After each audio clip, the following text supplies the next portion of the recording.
असणार आहोत. आणि त्याकरिता जर तुम्ही मनुष्याच्या जीवनाबद्दल जर विचार केला, तर आज मनुष्य जो आहे वेगवेगळ्या प्रकारे विचार करतो. पुष्कळ जे लोकं आहेत ते अशा प्रकारे म्हणतात, की कदाचित आमचा जन्म या भूतलावर खा, प्या, मजा करा यासाठी झालेला आहे. अशा प्रकारचा एक गट आहे, जो अशा प्रकारे विचार करतो, की आम्ही जगतो, ते आमच्या जीवावर जगतो. आमचं राहणं, खाणं-पिणं, मौज-मजा करणं यानंतर जीवनच नाहीये. आमच्या जीवनाचा उद्देश हाच आहे, खा, प्या आणि मजा करा. काही लोकं म्हणतील, की आमच्या जीवनाचा उद्देश हाच आहे, की जे लागेल ते अनुभवा, उपभोगा आणि जग सोडून जा. याच्या पलीकडे काही नाही. काही लोकं म्हणतील, की आमच्या जीवनाचा उद्देश हाच आहे, की आम्हाला आमचं मन जे सांगतं तेच पूर्ण करायचं आहे. असे अनेक प्रश्न जे आहेत मनुष्याच्या जीवनामध्ये आपल्याला पाहायला भेटतील. पुष्कळ बाबी आपल्याला मनुष्याच्या जीवनामध्ये पाहायला भेटतील. परंतु खऱ्या अर्थाने जर तुम्ही माणसाच्या जीवनाबद्दल जर तुम्ही विचार केला, तर मग पवित्र शास्त्रानुसार नेमकं मनुष्याच्या जीवनाचा मुख्य उद्देश काय आहे? आणि जर हे समजून घ्यायचं आहे, तर आपल्याला काही बाबी ज्या आहेत, त्या समजून घेणं गरजेचं आहे. त्याकरिता आपण पवित्र शास्त्राकडे जाऊया आणि या प्रश्नाचं उत्तर आपल्याला पवित्र शास्त्र देईल आणि ते म्हणजे काय? की मनुष्याच्या जीवनाचा मुख्य उद्देश आहे देवाचं गौरव करणं. देवाचं गौरव करणं. का बरं आपण देवाचं गौरव करावं? का बरं आपण देवाला धन्यवाद द्यावा? त्याचं कारण आहे रोमकरास पत्र 11वा अध्याय वचन 36 काय सांगतंय बघा. कारण सर्व काही त्याच्याच पासून, त्याच्याच द्वारे व त्याच्याच प्रित्यर्थ आहे. त्याला युगानुयुग गौरव असो. आमेन.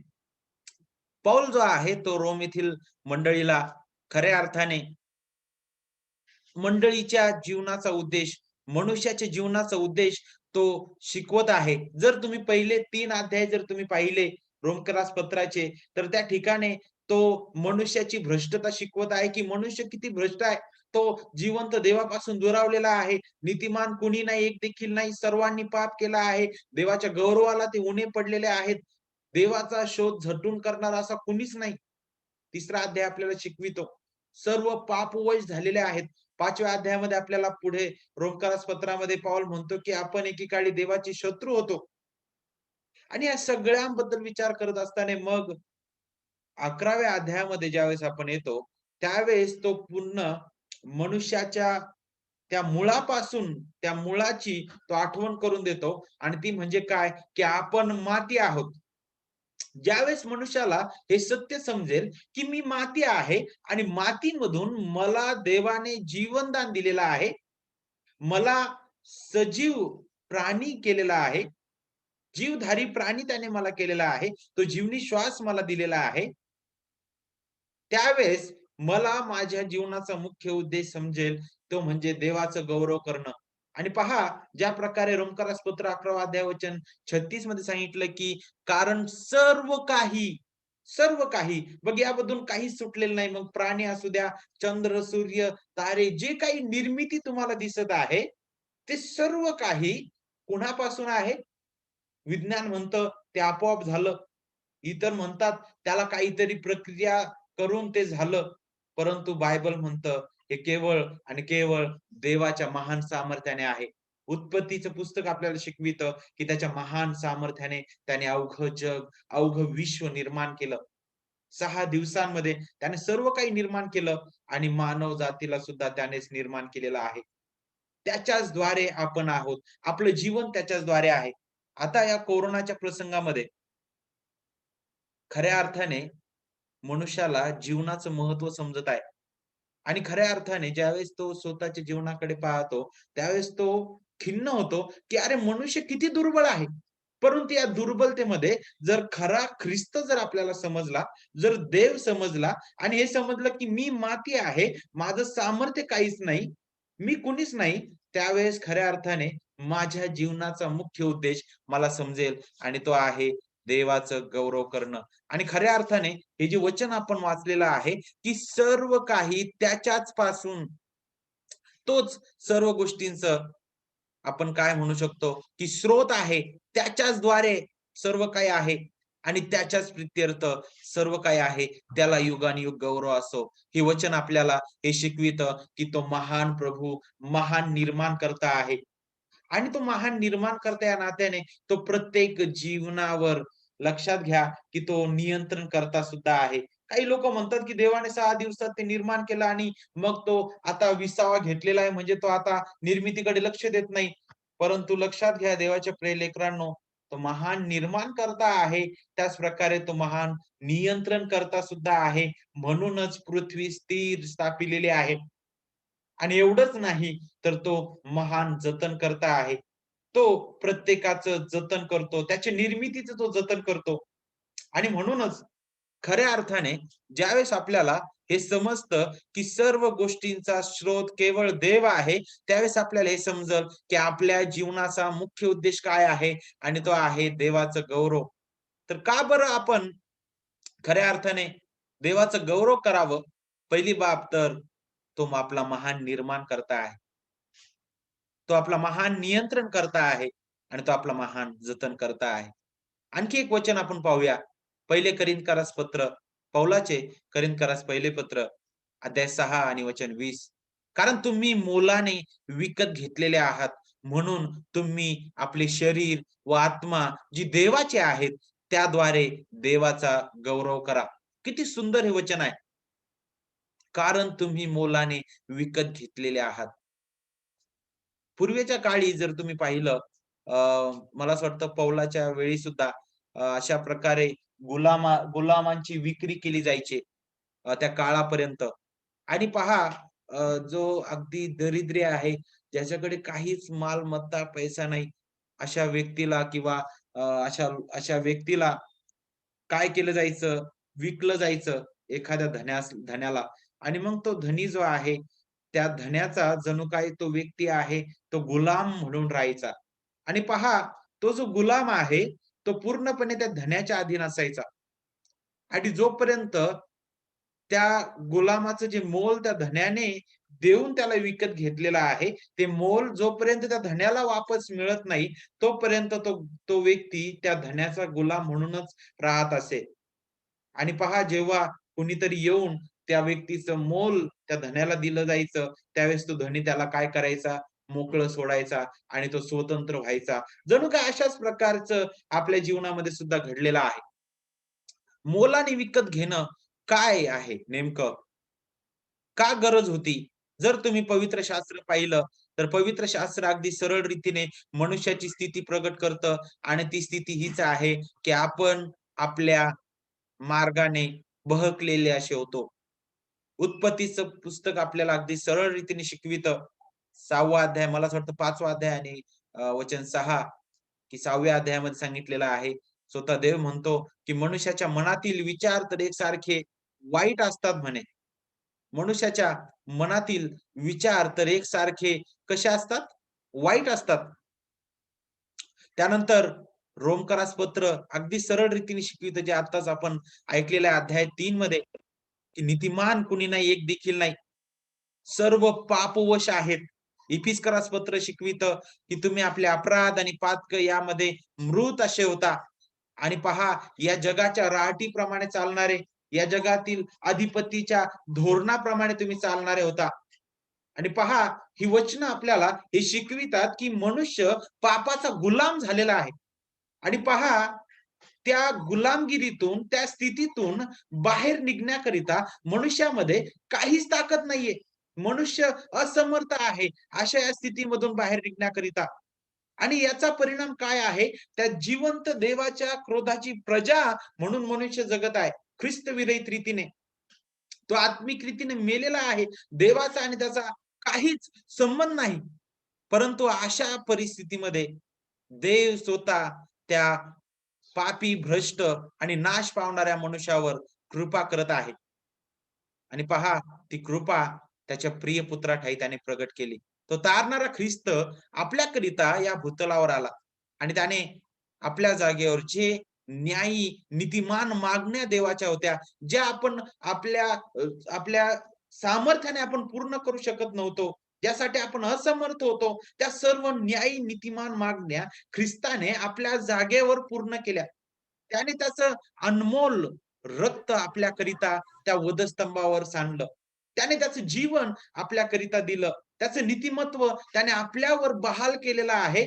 आता आपण त्या पित्यासमोर दोषी नाही, तर आपण आता ख्रिस्तामध्ये निर्दोष ठरविण्यात आलेलो आहोत, नीतिमान ठरविण्यात आलेलो आहोत.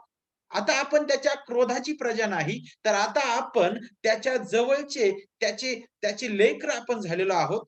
आता आपण त्या अंधकाराची किंवा त्या अंधकाराची प्रजा नाही, तर आता प्रकाशाची लेकरं म्हणून आपण जगत आहोत.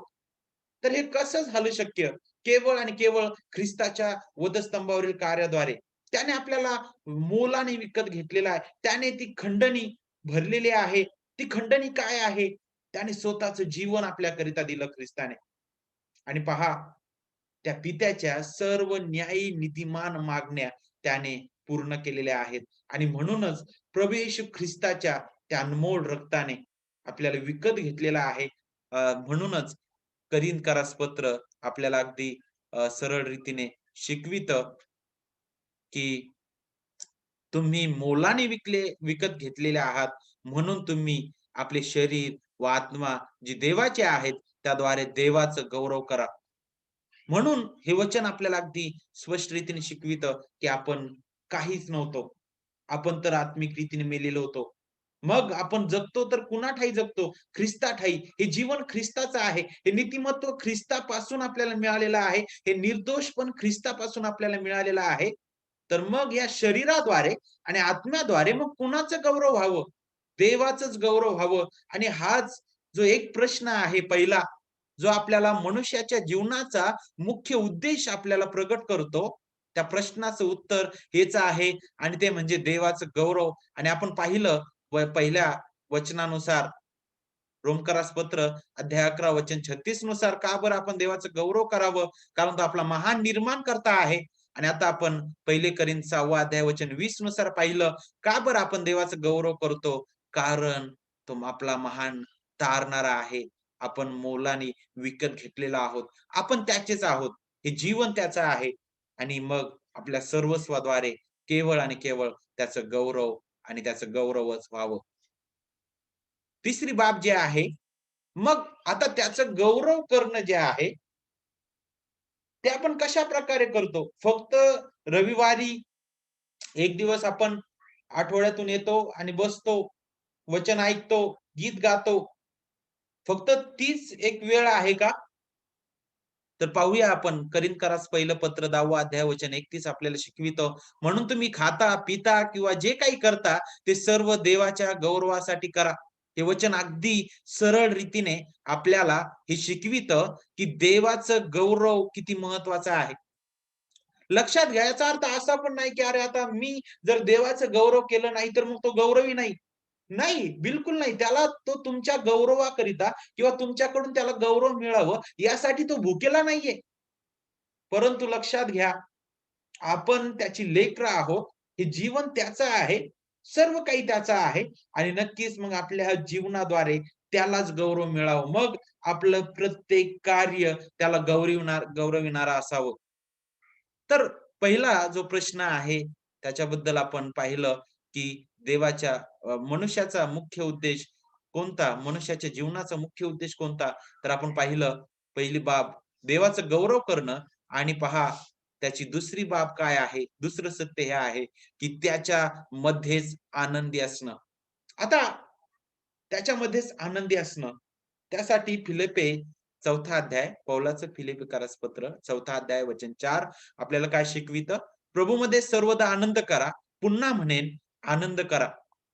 ज्यावेळेस आपल्याला खऱ्या अर्थाने हे समजतं, की देव गौरवी आहे, तो महान निर्माणकर्ता आहे.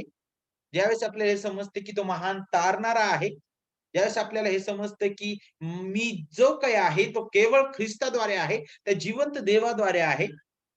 त्यावेळेस आपण सर्व स्थितीमध्ये त्या जिवंत देवामध्ये आनंद करतो. त्याचं गौरव आपण करतो आणि पहा हे जे वचन इथे सांगतं, की प्रभूमध्ये सर्वदा आनंद करा. पुन्हा म्हणेन आनंद करा. आता प्रभूमध्ये या शब्दाबद्दल विचार करत असताना मग तुम्ही काय विचार करू शकता? प्रभूमध्ये आनंद करणं म्हणजे काय आहे? तुम्ही जिवंत देवाबद्दल तुम्ही विचार करता. पवित्र शास्त्रामध्ये प्रगट झालेल्या त्या जिवंत देवाबद्दल विचार करता. देव जो पिता, देव जो पुत्र, देव जो पवित्र आत्मा या त्रैकत्वाबद्दल तुम्ही विचार करता. त्याच्या गुणवैशिष्ट्यांबद्दल विचार करता. त्याच्या नियमशास्त्रांबद्दल, त्याच्या पवित्र वचनांबद्दल, त्याच्या अभिवचनांबद्दल तुम्ही विचार करता. मनुष्य बदलतो, काळ बदलतो, सर्व काही बदलतं. परंतु तो त्याच्या गुणवैशिष्ट्यांमध्ये त्याचं वचन, त्याची अभिवचनं कधीच बदलत नाही. तो सर्वस्वी विश्वसनीय आहे. तो करार जपणारा प्रभू आहे आणि तो युगानुयुग सारखाच देव आहे. आणि म्हणूनच ज्यावेळेस इथं प्रभूमध्ये आनंद करा, ज्यावेळेस म्हटलेलं आहे, की लक्षात ठेवा, की खऱ्या अर्थाने प्रभूमध्ये आपण म्हणतो, तर खऱ्या अर्थाने ज्या प्रकारे पौल म्हणतो, की मला तर जगणे हा ख्रिस्त आणि मरणे हा लाभ आहे. तो म्हणतो, की आता मी जगतो असं नाही तर ख्रिस्त माझ्या ठायी जगतो. तर नक्कीच प्रभूमध्ये या शब्दाबद्दल जर विचार करायचा आहे, तर मला असं वाटतं आपण त्या प्रकारे सुद्धा विचार करू शकतो. आपलं प्रत्येक क्षण जो आहे, तो ख्रिस्त केंद्रित आणि खऱ्या अर्थाने ते जिवंत देवाचं गौरव करणारा असावा. आणि पहा, विशेष करून ही दुसरी बाब आपल्याला शिकवत आहे, की त्याच्यामध्येच आनंदी असणं. मग हा आनंद कोणत्या प्रसंगामध्ये आहे? तो अशा प्रकारचा आनंद आहे का, ज्या प्रकारे इयोबाची पत्नी होती. ती चांगल्या स्थितीमध्ये असताना फार चांगल्या रीतीने इयोबाला सपोर्ट करत आहे, त्याला सहाय्य करत आहे. परंतु ज्यावेळेस इयोब वेदनेतून जात आहे, ज्यावेळेस त्यावर आणि त्याच्या कुटुंबावर घाला झालेला आहे, त्यावेळेस मात्र तीच पत्नी त्याला म्हणते, की त्या देवाचं नाव सोडून दे आणि मरून जा. मग हे अशा प्रकारचं आहे का, की फक्त सुखातच आनंद करणं? नाही, सर्वदा म्हणजे फक्त सुखातच नाही, दुःख, त्रास, क्लेश, संकट सर्व प्रसंगी. कोरोना आज आहे, उद्या नाही. आज मी जिवंत आहे, कदाचित उद्या नसेल. आज मी आनंदात आहे, कदाचित उद्या नसेल. परंतु सर्व स्थितीमध्ये ख्रिस्त सारखाच आहे.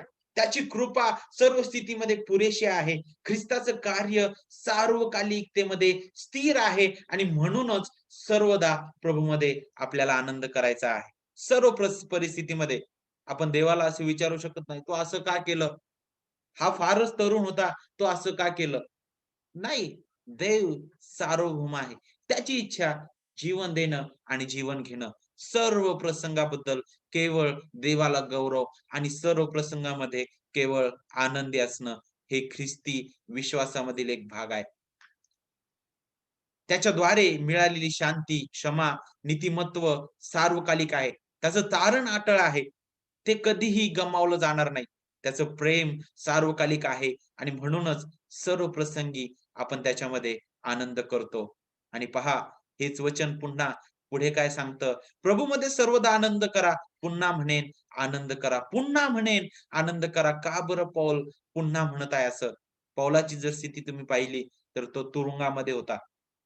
आणि तेथून तो मंडळीला म्हणत आहे, की आनंद करा, प्रभूमध्ये आनंद करा. पुन्हा म्हणेन आनंद करा. सर्व स्थितीमध्ये आपल्याला आनंद करायला शिकलं पाहिजे ख्रिस्तामध्ये, प्रभूमध्ये. आणि हे कधी शक्य होईल? ज्यावेळेस आपण आपल्या जीवनाचा मुख्य उद्देश समजून घेऊ. ज्यावेळेस आपण हे समजून घेऊ, की देवाशिवाय दुसरं कोणीच नाही. मी त्रासातून जात आहे.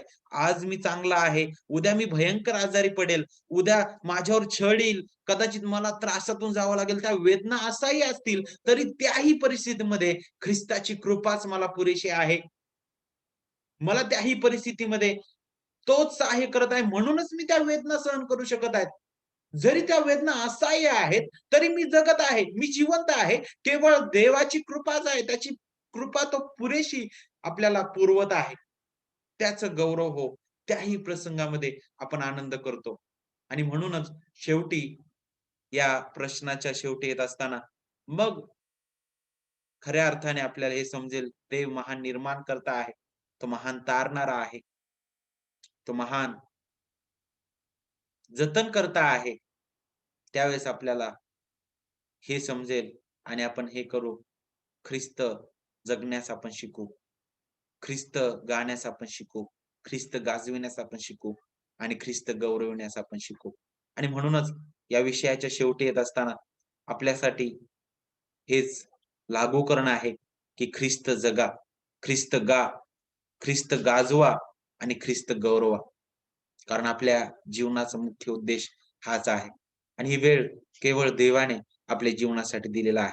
प्रत्येक क्षण त्याची अनमोल देणगी आहे. त्याच्या गौरवासाठी प्रत्येक क्षणाचा उपयोग करा. प्रभू तुम्हाला हा विषय समजण्याकरिता सहायता पुरव, त्याची कृपा पुरव. आपल्यामध्ये अ, विक्रांत लोंढे पाळक साहेब आहेत. ते आज आपल्यासाठी प्रार्थना करतील आणि त्यानंतर आपण थांबूया.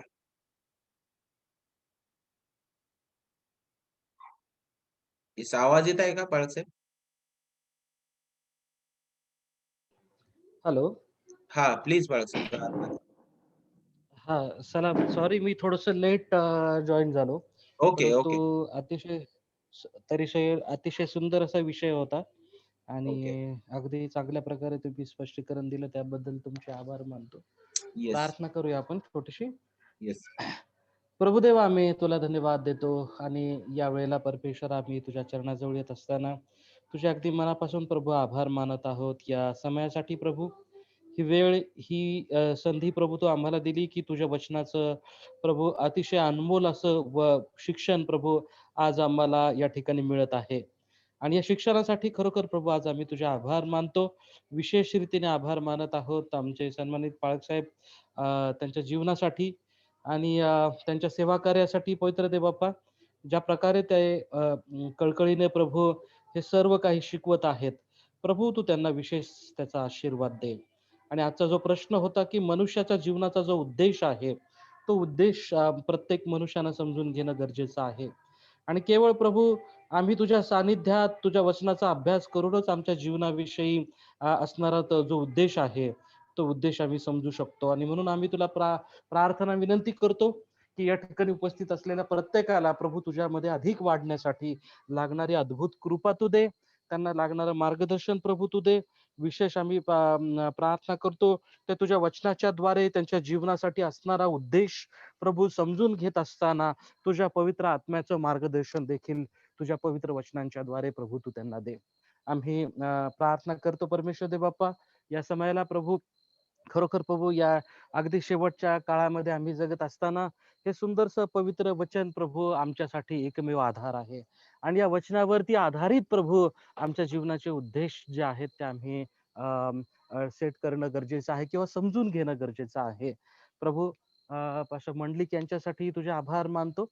अतिशय सुंदर रीतीने प्रभू ते आज आम्हाला या वचनामधून चालवत असताना प्रभू त्यांना तू विशेष सांभाळ आणि त्यांच्या ज्ञानाचा, त्यांच्या अभ्यासाचा उपयोग अनेकांच्या प्रभू तारणासाठी आणि उद्धारासाठी होईल, अशी अद्भुत कृपा तू त्यांच्यावरती केलेली राहू दे, अशी विनंती आम्ही करतो. पुन्हा एक वार प्रभू या सर्व वेळेसाठी तुला धन्यवाद देत ही प्रार्थना तारणाऱ्या प्रभू येशूच्या नावात करतो, म्हणून दे बाप्पा तू ऐक. आमेन. आमेन, आमेन.